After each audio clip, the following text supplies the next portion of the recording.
Voici un exemple de quiz que j'ai fait sur le portail. Je vais vous faire défiler ça, juste pour vous montrer un peu les questions.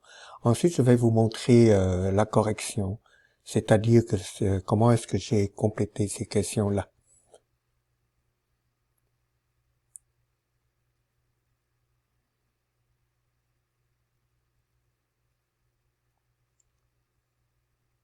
Prenons par exemple la question numéro 4 que voici. Quand un liquide est converti en sa vapeur sous un bar, à sa température normale, on aura soit W égale à 0, Q égale à 0, delta H égale à 0, delta S égale à 0, ou bien delta G égale à 0. Et il y a ici une case où l'on vous demande de justifier votre réponse. Et normalement, c'est obligatoire. Si vous n'écrivez rien, ce serait considéré comme non complet. Et on va vous demander de compléter ça avant de pouvoir soumettre votre questionnaire. Donc, faites bien attention à ça. Compléter donc cette partie justification.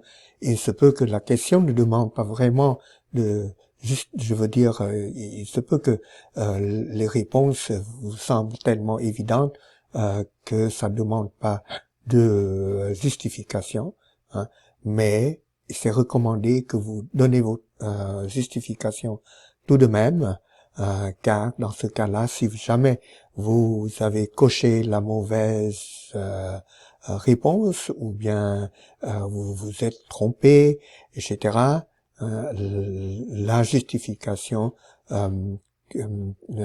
qui serait visible par moi peut vous aider à récupérer votre note. C'est-à-dire que je peux réajuster la note en tenant compte de votre justification. C'est ce genre d'ajustement que je vais faire pour que ce genre de quiz soit raisonnable et soit juste pour vous. Voilà. Un autre exemple de question. Question numéro 10 ici par exemple. Une réaction. Donc, delta S est négative à TP constante, ne pourrait pas se produire spontanément, sera certainement spontanée si elle est exothermique, sera certainement spontanée si elle est endothermique, pourrait se produire spontanément si elle était exothermique. Voilà. Alors, une fois que vous aurez complété ça, donc pour compléter ça, il faut cocher une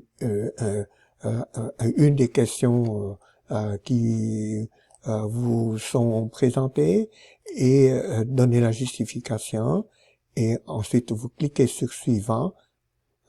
Et si vous avez bien complété votre questionnaire, eh bien, ça va être ça va être prêt pour soumission. Sinon, l'outil questionnaire va vous indiquer que ce n'est pas complet. Il vous faudrait revenir en arrière et compléter, par exemple, la partie de justification. Voilà. Ok, voilà. Ça, c'est pour vous montrer le questionnaire. Laissez-moi vous montrer un exemple. Donc, pour ça, laissez-moi tout d'abord fermer ceci. Parce que ça, c'est fait juste pour vous montrer comment ça marche. Tiens, ça n'a pas accepté. C'est parce que j'ai coché... voilà. Donc, il reste 51 minutes avant la soumission automatique du questionnaire. La fermeture de la fenêtre n'arrêtera pas le décompte du temps. Désirez-vous vraiment quitter? Alors, laissez-moi maintenant aller au solutionnaire du même quiz, même questionnaire. Voilà. Donc, première question. Selon la deuxième loi, l'entropie d'un système isolé est conservée dans tout processus spontané, augmente dans tout processus spontané, diminue dans tout processus spontané, ou peut augmenter ou diminuer dans tout processus spontané. Alors vous savez bien que C'est la deuxième question qui est correcte, là, n'est-ce pas? Hein, que l'entropie du système augmente dans tout processus spontané. Alors j'ai coché augmente dans tout processus spontané et l'outil questionnaire avait coché automatiquement pour me retourner que c'est correct là. Cette correction, vous la verrez pas hein, tout de suite parce que je tiens à revoir la correction des notes pour que, faire des ajustements aux besoins et c'est après que je vais vous envoyer manuellement ces feuilles-là de correction. Question numéro 2. Pour tout processus isotherme réversible se produisant au sein d'un système non isolé, ouvert ou fermé, T delta S, S étant l'entropie du système, doit être positive, négative, nulle ou être conservée. Alors j'ai cliqué sur nul, mais en fait vous reconnaissez que c'est aucune de ces réponses n'est correcte. Alors j'ai mis ça dans la partie justification de la réponse. Supposons que je suis un des étudiants, je clique ça, c'est reconnu comme correct là par celui qui avait conçu le questionnaire, mais c'est mal conçu là parce que c'est pas correct vraiment, n'est-ce pas? Ici T delta S pour un système non isolé, ouvert ou fermé, hein, doit être exactement égal à la chaleur impliquée dans ce processus-là si le processus est réversible. Hein, parce que c'est delta S total, delta S de l'univers qui devrait être égal à 0 pour un processus réversible. N'est-ce pas? Donc, T delta S de l'univers doit être égal à 0 hein, pour un processus réversible. Pas T delta S du système comme indiqué ici. Donc, ça, c'est pas vrai, là, que T delta S du système devrait être nul pour ça. Ça peut être le cas. Hein, si le processus est adiabatique, par exemple, s'il n'y a pas de chaleur, mais dans ce cas-là, il faut dire que le système est isolé. Donc, réponse à cette question, j'ai marqué c'est là, mais c'est en fait aucune de ces 4 réponses n'est bonne. Alors, si vous voyez donc ça donne un exemple de question qui vous semble douteuse, ou bien une question dont les réponses présentées vous semblent un peu douteuses et vous croyez qu'aucune réponse n'est bonne vraiment, hein, indiquez une et puis écrivez en bas dans la partie justification hein, ce que vous en pensez, n'est-ce pas, ce qui est d'après vous la bonne réponse là. Question numéro 3. Dans tout processus isotherme spontané se produisant au sein d'un système non isolé, c'est un système non isolé, voilà, fermé ou ouvert, T delta S doit être, donc là on parle de processus spontané, là, isotherme spontané, voilà, T delta S doit être supérieur à la chaleur impliquée dans le processus, inférieur à la chaleur impliquée dans le processus, égal à la chaleur impliquée dans le processus, ou bien indépendant de la chaleur impliquée dans le processus. Alors vous reconnaissez que ça doit être supérieur à la chaleur impliquée dans le processus, et ça en vertu de la loi de Clausius, l'inégalité de Clausius, qui demande précisément que delta S soit supérieur à Q divisé par T hein, à température constante là, hein, Q étant la chaleur intégrale impliquée dans le processus réel, hein, pas le processus réversible. Delta S doit être supérieur à Q sur T si le processus est spontané. Voilà. Et question 4. Quand un liquide est converti en sa vapeur sous un bar, à sa température normale, on aura quoi? Est-ce que c'est le travail qui est nul, la chaleur qui est nulle, delta H qui est nul, ou bien delta S qui est nul, ou bien delta G qui est nul? Alors vous reconnaissez que la bonne réponse, évidemment, c'est delta G qui est nul, n'est-ce pas? On parle là d'un d'une transition de phase, liquide en la vapeur. Alors cette transition de phase est à l'équilibre. Si la pression étant 1 bar, on est à la température d'ébullition normale. Il manque ébullition ici, là. La température d'ébullition normale. Voilà. Donc, justification de la réponse, la température d'ébullition normale est celle où l'on a équilibre liquide-vapeur sous 1 bar. Ça, c'est un exemple de rédaction de cette justification. Vous pouvez l'écrire autrement, mais soyez tout de même clair et précis. D'accord? Un liquide est soumis à une pression de 3 bars à sa température d'ébullition normale toujours, mais ici la pression de 3 bars, pas 1 bar. Alors, qu'est-ce qui se passerait alors? Est-ce qu'il va s'évaporer spontanément, il se solidifierait spontanément, ou il resterait liquide, ou aucune de ces réponses? Eh bien, mon choix était il resterait liquide. Pourquoi? Parce que la pression ici, 3 bars, est plus élevée que la pression où on a équilibre entre le liquide et la vapeur, qui est la température d'ébullition là. Donc, comme cette pression de 3 bars là est plus grande que la pression de 1 bar, à cette température là, on n'aurait pas équilibre. Ça prendrait une pression de 1 bar pour que à cette température là, on a équilibre de phase entre le liquide et le gaz, la vapeur. À 3 bars, c'est plus élevé que 1 bar. Et si vous vous référez au diagramme de phase, n'est-ce pas, vous reconnaissez que 3 bars, et avec la température qui est la température d'ébullition normale, est un point qui est au-dessus de la frontière liquide-vapeur. Donc, c'est un point dans le domaine de stabilité du liquide. Voilà.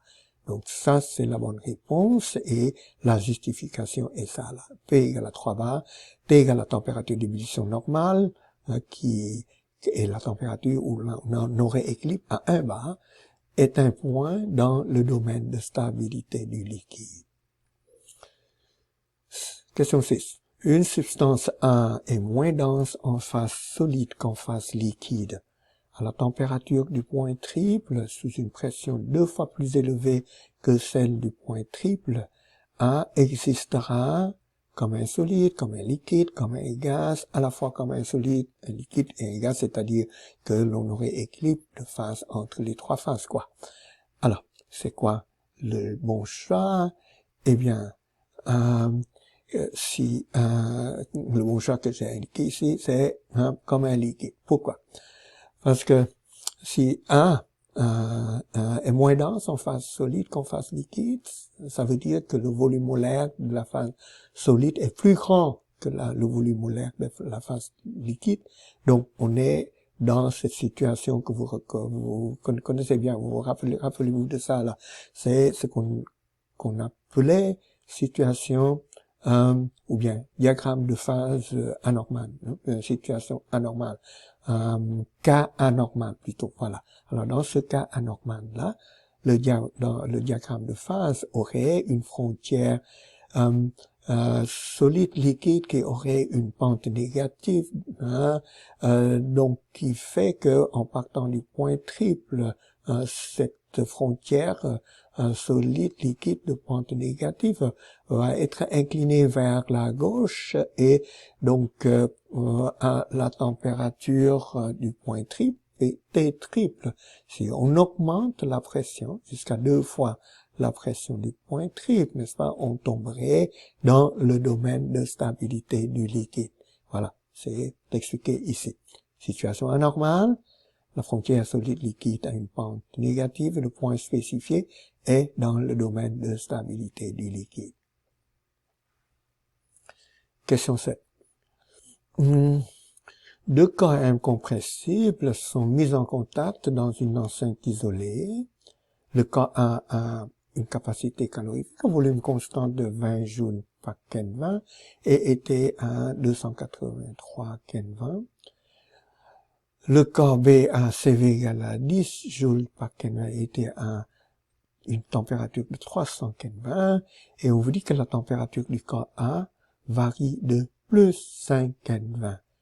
Que vaudrait la température finale du corps B et quelle loi de la thermodynamique est respectée ici? Alors vous avez différents choix. Le premier choix c'est que la température de B finale, le TB fin ici, est 295 Kelvin, il manque Kelvin ici, et c'est selon la deuxième loi. Deuxième choix, T finale de B est égal à 290 Kelvin et selon la première loi. Troisième choix, TB fin égale à 295 Kelvin et selon la première loi. Quatrième choix, la température finale de B est de 310 Kelvin et selon la deuxième loi. Et finalement, cinquième choix, T finale de B est égal à 290 Kelvin et selon la deuxième loi. Alors, la bonne réponse est évidemment la deuxième ici. La température finale de B doit être 290 Kelvin. Pourquoi? Parce que si la température du corps A varie par plus Kelvin, c'est une élévation de température de 5 Kelvin, 5 degrés C, n'est-ce pas?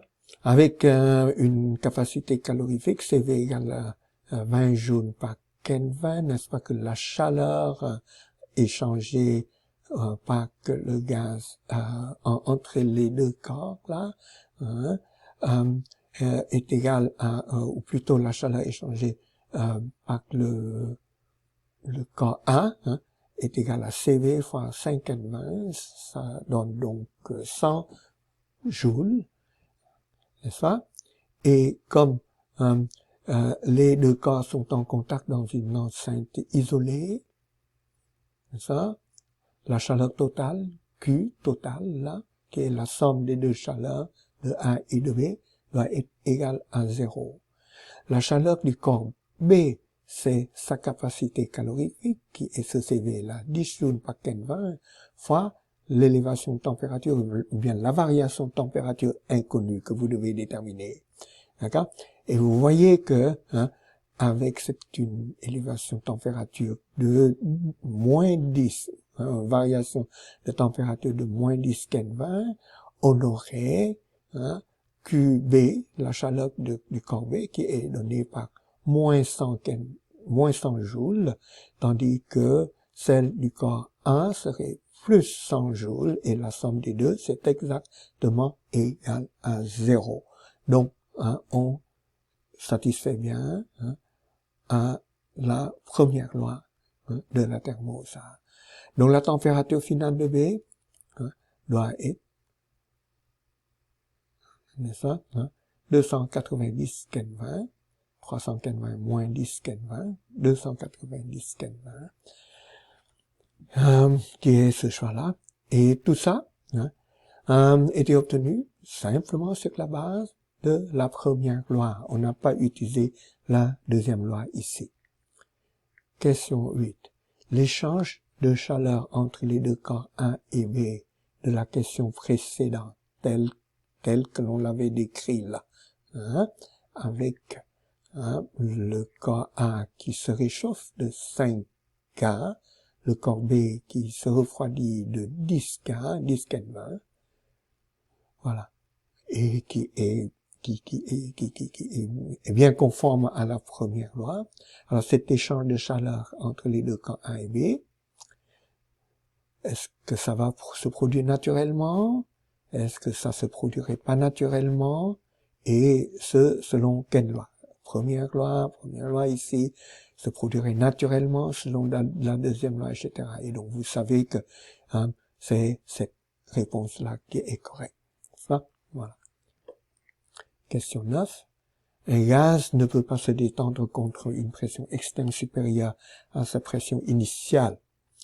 En vertu de la deuxième loi de la thermodynamique, en vertu des deux lois de la thermodynamique, en vertu de la première loi de la thermodynamique, ou bien parce qu'il se liquéfierait, ou bien pour aucune des raisons ci-dessus. C'est clair que c'est en vertu de la deuxième loi de la thermodynamique. Là, c'est un exemple de question pour laquelle vous n'avez pas besoin de donner vraiment une justification, mais j'ai quand même, ça c'est un exemple quoi. J'ai quand même prévu, que vous pouvez donner une justification pour pour vous reprendre si jamais vous avez mal répondu à la question. Vous avez mal choisi, vous avez fait le mauvais choix de ces réponses-là. Question 10, dernière question. Une réaction dont delta S est négative à Tp constante, delta S du système. Donc une réaction dont delta S est négative à Tp constante ne pourrait pas se produire spontanément, ou bien sera certainement spontanée si elle est exothermique, sera certainement spontanée si elle est endothermique, ou bien pourrait se produire spontanément si elle était exothermique. Alors, peut-être que vous serez dans un premier temps être tenté de dire que ça ne pourrait pas se produire spontanément parce que delta S est négatif.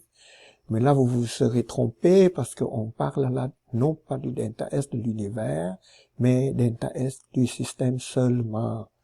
Donc c'est delta S de l'univers qui devait être négatif pour que la réaction soit spontanée. Le processus, la transformation soit spontanée. D'accord? Alors, donc c'est pas ça. Vous serez tenté de dire que c'est certainement spontané si elle est exothermique. Parce que, qu'est-ce que ça veut dire si elle est exothermique? Ça veut dire que Q dégagé, qui est delta H, là, delta H va être négatif, donc Q est négatif, et ça correspond à un delta S de l'environnement qui est positif, et du positif plus du négatif, ça vous pourrez penser que ça suffit, non, il faut que ce delta S de l'environnement positif soit supérieur en valeur absolue à ce delta S négatif du système, là, n'est-ce pas? Donc, le fait que c'est exothermique seulement, là, ne garantit pas que ça va être certainement spontané, n'est-ce pas? Le cas où la réaction endothermique, c'est clair que c'est faux, là, la réaction ne pourrait pas se produire spontanément, comme ça, si Q delta H est positif, delta S de l'environnement va aussi être négatif, d'accord, et donc delta S de l'univers, qui est la somme de ça qui est déjà négatif, avec delta S de l'environnement qui serait aussi négatif, va être plus négatif encore, donc la réaction ne va pas se produire spontanément. La dernière possibilité, c'est ça, le dernier choix, c'est pourrait se produire spontanément si elle est exothermique. Donc c'est ça qui est vrai avec le pourrait ici. Au lieu de sera certainement, c'est pourrait se produire spontanément si elle était exothermique. Voilà, justification de la réponse, c'est comme je vous disais, la QP égale delta H, parce que c'est la pression constante, donc Q est égal à delta H. Et ça, c'est moins T delta S de l'environnement. Donc si delta H est négatif, exothermique, ça signifie que delta S de l'environnement va être positive, et ceci pourrait l'emporter sur delta S négatif du système pour donner un delta S de l'univers positif, de sorte que la réaction pourrait se produire spontanément. Voilà. Alors, c'est ça donc la correction de ce quiz-là.